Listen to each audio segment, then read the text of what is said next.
People mostly start something out of passion or frustration.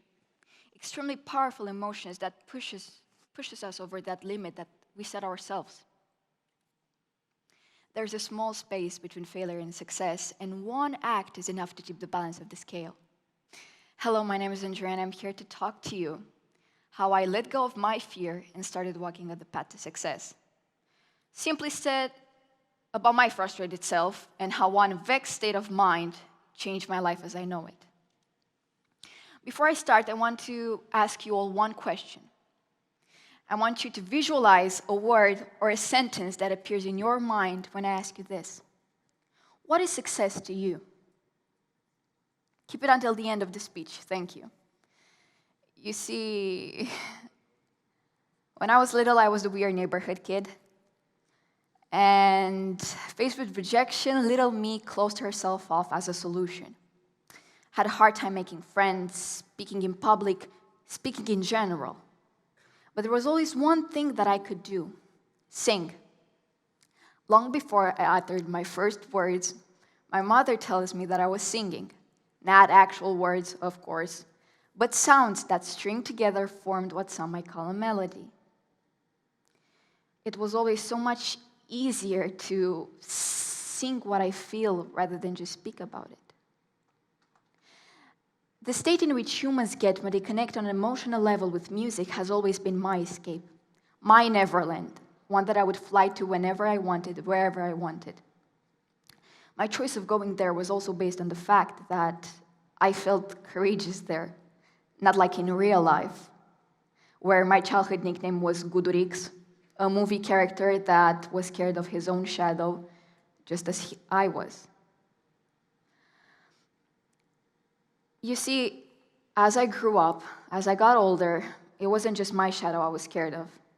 There were multiple shadows clinging to humans. The darkness itself became my biggest fear.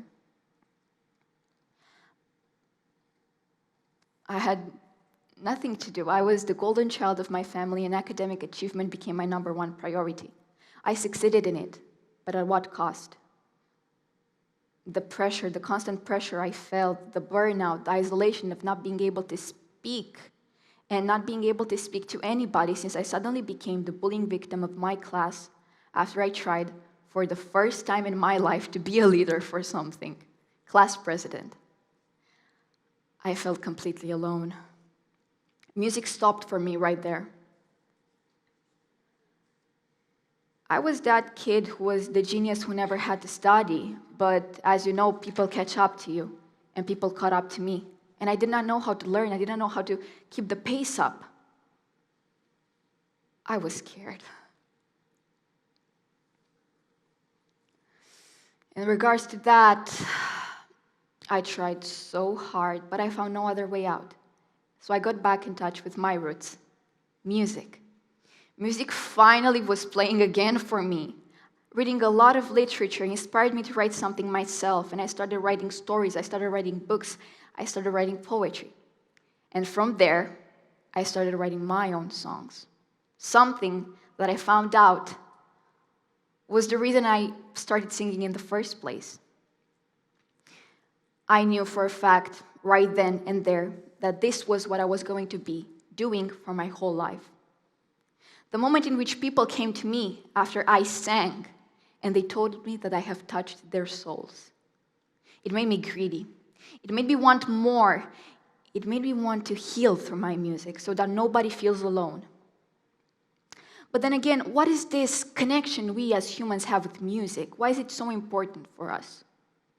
Music instruments date back to the Stone Age, yet scientists believe that music itself dates back much earlier than that to early hominid communication. Why? Because they believe that music itself is a survival strategy. For this claim, they have discovered, to support it, that there are certain regions in our brain that deal with musical processing. The hippocampus and amygdala, which are devoted through turning emotional responses to music through memory. The limbic system, which governs pleasure, motivation, and reward, and the body's motor system.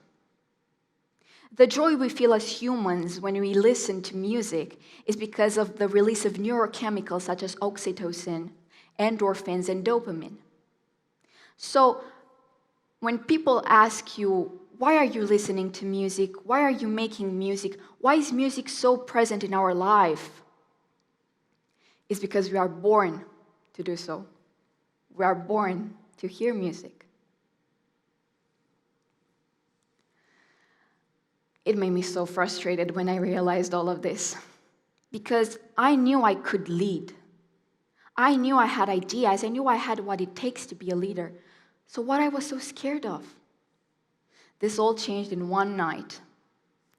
It was so dark and I was so tired, but I didn't realize that it was night. And my stuffed animal fell under my bed. And I think this next example might be really familiar, a universal experience. That moment in which you cover yourself with your blanket so that nothing grabs your toes, the monster under your bed more specifically. That was my situation. Curiosity got the best of me. I reached down to grab my stuffed animal, and I just had to take a quick glimpse at what was under there. And in all that darkness, I saw that there was nothing. That was the moment in which my life changed. Coming back to what I have asked you, what is success to you? That word and phrase you had in your mind. Think about it. Visualize it and think small steps to get there. Success for me has been being able to speak, being able to make friends, being able to relearn how to study, being able to compose my own songs and not be afraid to show them to the world, even though that's why I started in the first place. Yet the perfectionist inside me always said that I could not show this to the public. Never. Now I can. Success for me has been the reason why I went through all my hardships to be here today.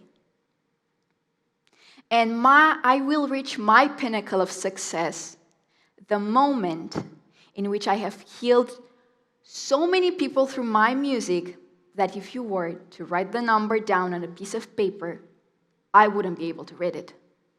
Never. But then, how to do this? How to start walking on that path to success when you are so scared? And the one that scares you is yourself, by the way.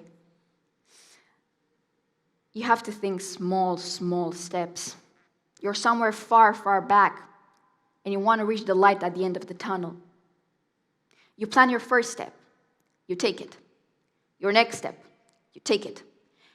At your third step, you stumble. You hit rock bottom. I always thought that when you hit rock bottom, there's no other place to go but up. So you get up. And you go on your fourth step.